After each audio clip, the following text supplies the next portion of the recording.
मिल जाएगा। चलो यहाँ पे आज हम एटीडी एंगल के बारे में जानते हैं। एटीडी एंगल सबसे पहले जानते क्या होता है और क्या इसका प्रमाण है, ठीक है। क्योंकि डीएमआईटी को हमने बोला है कि बहुत लोग जिस तथ्य को हमारे यहाँ पे साइंटिफिकली प्रूव नहीं होता है उस तथ्य को हम एग्री भी नहीं करते। तो एटीडी एंगल यानी इसका मीनिंग होता है एक्सेल ट्राई डेल्टा, तीन डेल्टाओं का संगम। यानी हमारे हाथों में एक डेल्टा का पैटर्न बनता है जिससे हमारे ब्रेन में न्यूरॉन की क्षमता यानी न्यूरॉन की स्पीड को नापा जाता है कि न्यूरॉन की स्पीड कैसे, कितने मैसेज हमको हम रीड कर सकते हैं, कितने मैसेज कितने स्पीड में हम मैसेज को रीड कर सकते हैं, समझ सकते हैं। तो एक्सियल ट्राई डेल्टा एटीडी निकालने का मतलब क्या होता है, हमारी न्यूरॉन के साथ हमारी बॉडी के होने वाली कोऑर्डिनेशन को हम यहाँ पे जानते हैं। चलो हम देखते हैं उसी के बारे में।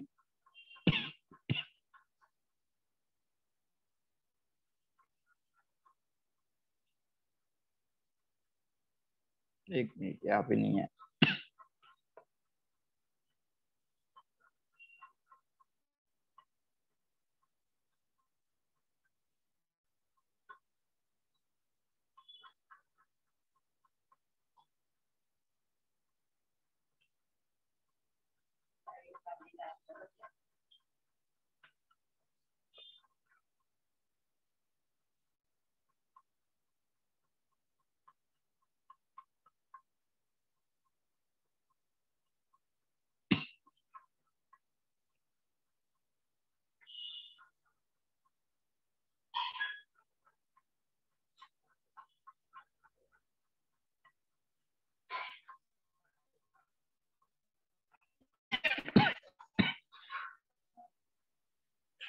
तो एक्सेल ट्राई डेल्टा यानी ये क्या होती है, ये हमारे लर्निंग की स्पीड, लर्निंग सेंसिटिविटी को दर्शाता है, ठीक है। एटीडी एंगल बोलते हैं इसको, जो तीन डेल्टा को मिला के एक एंगल को काउंट करते हैं और उसमें हम ब्रेन के न्यूरॉन की स्पीड को नापने का काम करते हैं।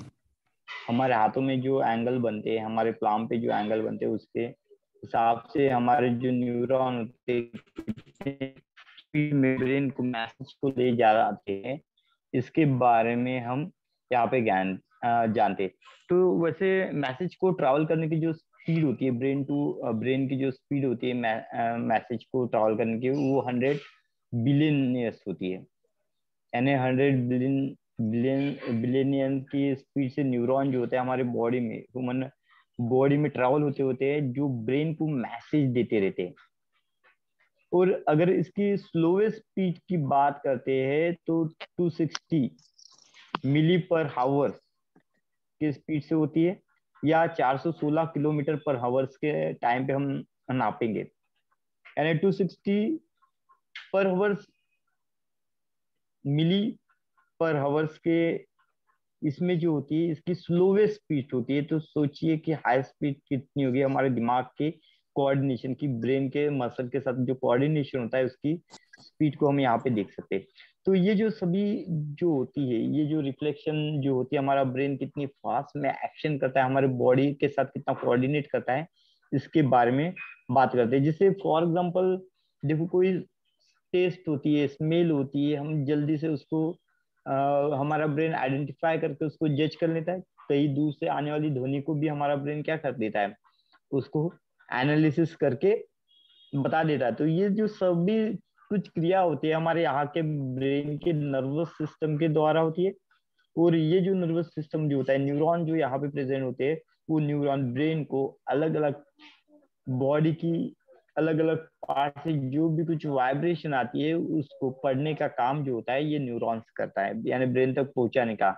ये एक मैसेंजर की तरफ होता है। तो उसके स्पीड पे पता चलता है कि हमारा ब्रेन जो होता है कितना शार्प है। जैसे अगर ये स्पीड 35 to 40 के बीच में होती, यानी 35 के ऊपर में होती, यानी 35 के नीचे में होगी फॉर एग्जाम्पल, तो ये बच्चा एक्टिवली स्मार्ट रहता है, बहुत ज्यादा शार्प बच्चा रहेगा। ये जैसे चीजें आएगी नहीं उसको आइडेंटिफाई हो जाएगी। 35 to 40% जो रहता है ये एंगल, जब 35 to 40% का बनेगा ये एक्टिवली स्मार्ट रहेगा। 41 to 45 नॉर्मल रहेगा, 46 to 50 एवरेज रहेगा, और 50 के ऊपर जो होता है मेंटली रिटायर होता है, यानी उसके जो न्यूरॉन के स्पीड होती है इतने स्लो होते हैं कि उसके बॉडी को रिस्पॉन्स नहीं कर पाती।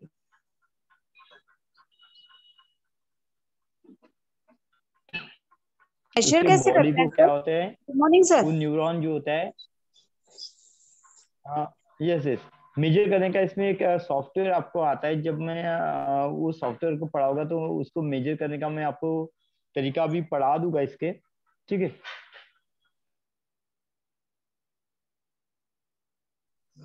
तो हम मेजर कैसे करते हैं इसको, एक मिनट, कहाँ हुआ,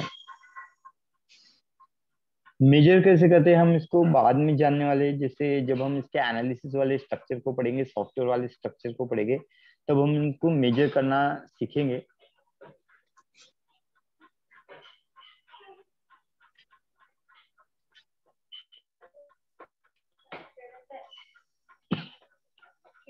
तो जैसे एटीडी एंगल की बात करते हैं, ब्रेन ब्रेन और बॉडी के कोऑर्डिनेशन की बात करते हैं, ब्रेन और मसल के कोऑर्डिनेशन की बात करते हैं, तो वहाँ पे जैसे जिसका 35 लेफ्ट और राइट ब्रेन का सपोज जो एनालिसिस होता है 35 होता है। अभी ये लेफ्ट और राइट ब्रेन का एनालिसिस कैसे निकालेंगे, हमने जाना क्रॉस हैंड थेरेपी के बारे में जाना, कि हमारा राइट हैंड जो होता है वो लेफ्ट ब्रेन से कनेक्ट होता है, लेफ्ट हैंड जो होता है राइट ब्रेन से कनेक्टेड होता है।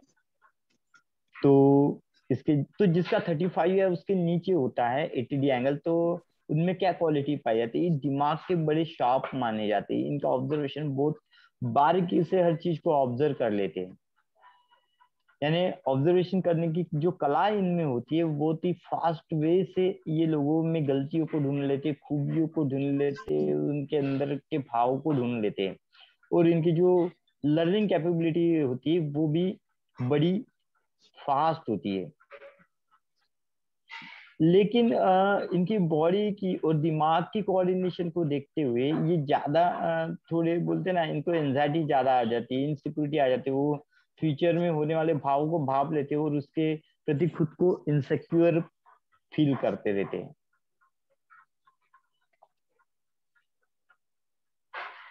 तो इन टाइप के लोगों को एक सलाह दी जाती है, जो भी इनके दिमाग में आते हैं उसको लिखते जाने का, जो भी थॉट क्रिएट होते हैं, जो भी विचार इनके माइंड में आते हैं, लिखते जाने का, लिखते जाने का।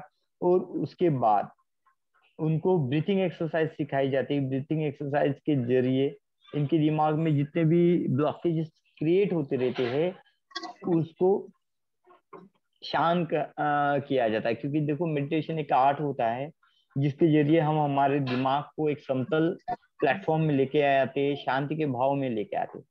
तो इनको सबसे ज्यादा मेडिटेशन कराया जाता है, क्योंकि इनका जो स्पीड होता है न्यूरॉन का बहुत हाई फेज का होता है, इसलिए वो बहुत सारी फ्यूचर की चीजें भी इनको पहले ही बता देता है, वाइब्रेशन दे देता है, जिसके कारण इनके मन में इनसिक्योरिटी आ जाती है।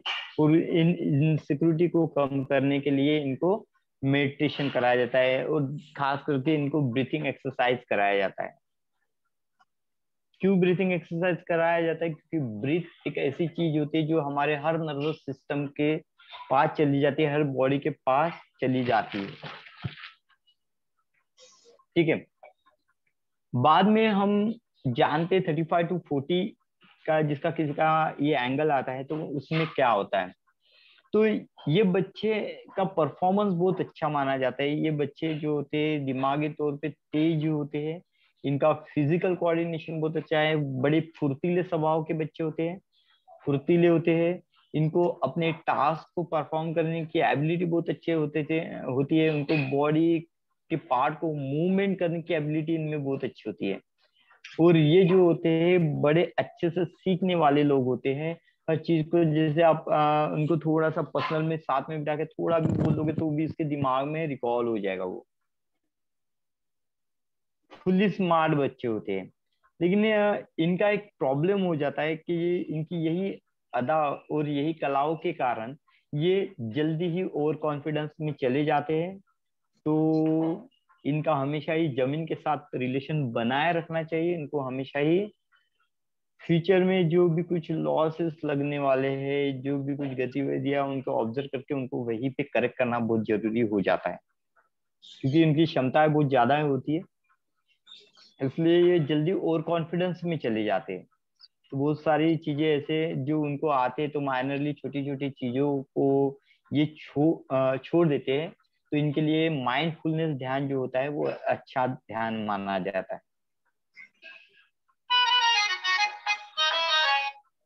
बाद में बात करते हैं हम थर्ड सिचुएशन की, थर्ड कंडीशन की। 41 to 45 ये एक एवरेज स्पीड माना गया है, ये एक नॉर्मल स्पीड माना गया है। ये बच्चे जो होते हैं, यानी इनका ब्रेन स्टेबल होते हैं, तो इसलिए हमेशा ही ये अपने ब्रेन को स्टेबल फॉर्म में रखते हैं।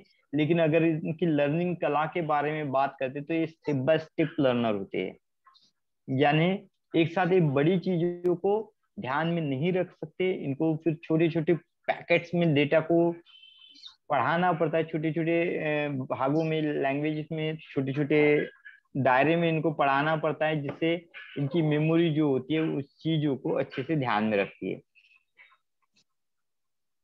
यानी छोटी छोटी एक एक लाइन ध्यान में रखता है तो एक ही लाइन इसको रटा के दो, पूरे 15 लाइन का होगा तो छोटे छोटे पैकेज में उसको डिवाइड कर दो और छोटा छोटा ही इसको रटा लो, तो ये ध्यान में कर लेगा।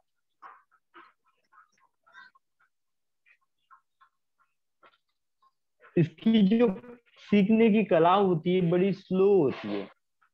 इस टाइप में जो भी बच्चे आते हैं इनकी सीखने की कला जो होती है बड़ी स्लो रहती है। लेकिन जब भी ये कुछ भी सीखते हैं तो बेहतरीन वे से उसको ध्यान में रखते हैं। सीखने में टाइम लेते हैं लेकिन उसको मेमोराइज करने में बहुत अच्छे हो जाते हैं, उसको जल्दी से मेमोराइज कर लेते हैं। जैसे पहले ऊपर के दो बच्चों में क्या हो जाता है, वो फास्टली रिकॉल कर लेते हैं और फास्टली भूल भी जाते हैं। उनको रिकॉल करने की कला तो अच्छे से आती है, उसको ध्यान में करने की कला अच्छे से आती है, लेकिन फिर भी वो फास्ट में भूल भी जाते हैं। क्यों? क्योंकि दिमाग जितनी ज्यादा रहेगी उतनी ही न्यूरॉन की यानी ब्रेन की याददाश्त, याद करने की क्षमता उतनी ही लो हो जाती है। जो जितने फास्टली वो दिमाग को रट लेते हैं उतने ही फास्टली वो दिमाग में की गई चीजों को भूल भी जाते हैं। अब बात करते हैं जिनका 45 से 46 के ऊपर आता है। ये बहुत रेयरली केस में आता है 46 के वो। कभी कभी अच्छे बच्चों का भी 46 के वो न्यूरॉन चला जाता है, यानी उनका सही से बोला जाए तो उसको मेंटल रिटायर नहीं बोलोगे आप, इसका ब्रेन और बॉडी का कोऑर्डिनेशन सही नहीं होता है। इनका ब्रेन और बॉडी का कोऑर्डिनेशन जो होता है सही से नहीं हो पाता है। और जब हम बचपन में अगर इस पे ध्यान नहीं देते हैं तो ये कोऑर्डिनेशन की गैप इतनी दूरी बना लेती है कि इनमें साइकिक बीमारी जैसे साइकिक पैटर्न इनमें डेवलप होने लग जाएंगे। जैसे बहुत ज्यादा गुस्सेला होना, बहुत ज्यादा इमोशनल होना, चीजों को गलत वे से रिएक्ट करना, ये जो सभी चीजें जो होती है इन बच्चों के साथ दिखती है। क्योंकि इनके जो लर्निंग थॉट्स जो होते हैं, इनके थॉट जो होते हैं वो सही से ये डेवलप नहीं कर पाते हैं। और ना ही सोशल में उतना समय रहता है कि वो अपने बच्चे के प्रति अटेंशन दे, उसकी भावनाओं को समझे और उस पर रिएक्ट करे। इसके कारण इनका जो मेंटल और फिजिकल डिस्टर्बेंस बहुत ज्यादा बढ़ जाता है, इसलिए इन लोगों में ज्यादा ही इरिटेशन आ जाता है। ये बच्चे जो होते हैं स्पेशल ऑब्जर्वेशन में रखे जाने चाहिए। हमेशा ही इनको सेल्फ मोटिवेशन पढ़ाना चाहिए। सेल्फ उनमें खुद में भरोसा रखने वाली चीजें करनी चाहिए। उनमें जो भी वो अच्छा करता है तो उसको सराहना चाहिए। और महत्वपूर्ण बात कि आप उसको हमेशा ही फिजिकल एक्टिविटी करने के लिए प्रेरित करते रहे। जितना ज्यादा ये फिजिकल कोऑर्डिनेशन करेगा उतना ही उसके न्यूरॉन जो है अच्छे से वर्क करना शुरू हो जाएगा। और इनमें आपको चेंजेस थोड़ा लेट दिख सकता है, मिनिमम 8 साल 10 साल का इनमें फर्क आपको नजर आ सकता है इसमें डेवलपमेंट के लिए। लेकिन जब भी डेवलपमेंट होगा वो सही से होगा। लेकिन एक बात ध्यान में रखना, इन लोगों को रेगुलर योगा प्राणायाम और बॉडी एक्सरसाइज इनको हमेशा ही करते रहना चाहिए। अभी एटीडी एंगल का एक छोटा सा यहाँ पे आपको दिखाया है। आपके प्लान में अगर आप देखोगे तो इस तरीके से लाइन आपको मिलेगी। तो ऐसी 3 लाइन को हमको पकड़ना होती है, जैसे हमारे हाथ में आप देखोगे यहाँ पे इस तरीके से आपको इसके 3 पॉइंट मिलेंगे, 2 पॉइंट इसके फिक्स होते हैं, एक छोटी उंगली के नीचे और दूसरा इंडेक्स फिंगर के नीचे, और तीसरा जो होता है ये प्लाम में कहीं पे भी पड़ा होगा। ये आपको ढूंढना है, इसको मार करके आपको पिक डालनी है, और जो पिक आप डालोगे तो यहाँ से जो भी पिक आप यहाँ पे डालोगे तो वहां से यहाँ पे एक सॉफ्टवेयर होता है, इरूलर सॉफ्टवेयर, यहाँ से इसको मेजर किया जाता है, या आप आपके इसमें भी इसको नापने का रहता है कंपोस्ट में, वहां से भी आप नाप सकते हो।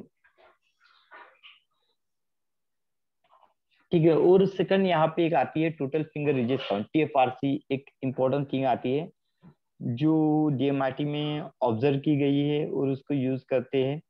तो ये आपकी समझने की कला को बताता है कि कितनी स्पीड में आपका दिमाग हर आने वाले मैसेज को समझता है और उस पे आंसरिंग करता है। तो इसकी विशिष्टता कुछ इस तरह, टोटल फिंगर रिजेस काउंट यानी जितने टोटल फिंगर में जितने भी रिजेस है उसका टोटल एडिशन आता है यहाँ पे। तो ये ब्रेन की कैपेसिटी को दर्शाता है, इनबर्न लर्निंग कैपेसिटी को दर्शाएगा कि कितना ब्रेन डेटा को होल्ड करके रख सकता है, कितना ब्रेन बोलते ना उसको मेमोराइज करके रख सकता है। इसको न्यूरो ब्रेन सेल कैपेसिटी बोला गया है, यहाँ से हम नापते ब्रेन की, बोलते ना कैपेसिटी को नापते हैं।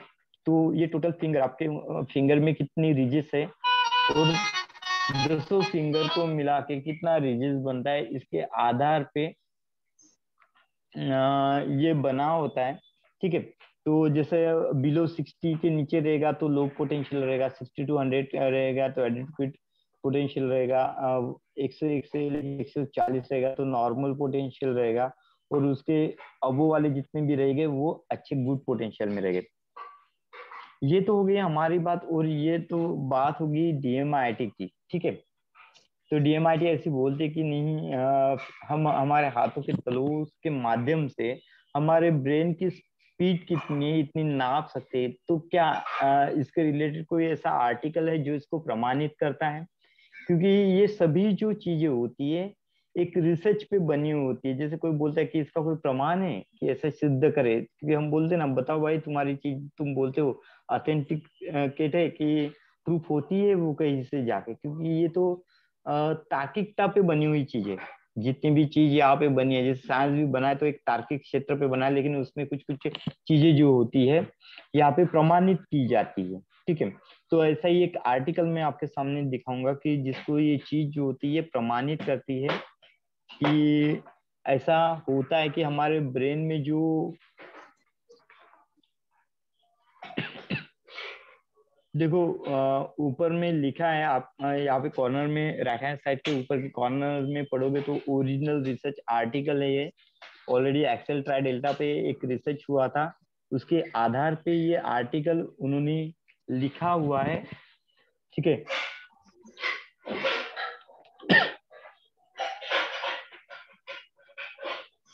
और ऊपर में यहाँ पे पंजाब से आर्टिकल जो था ये डर्मेटोग्राफी के बारे में इसको प्रमाणित किया गया, और यहाँ पे लिखा गया है कि एक्सेल ट्राई डेल्टा के बारे में लिखा गया है, डर्मेटोग्राफिक्स के बारे में लिखा गया है। तो यहाँ पे आप पढ़ सकते हैं, skin develop for the germ layer ectoderm and brain develops from the same ectoderm, यानी जब ब्रेन बनता है तब हमारे प्लाम पे भी pattern same at a time में बनते हैं।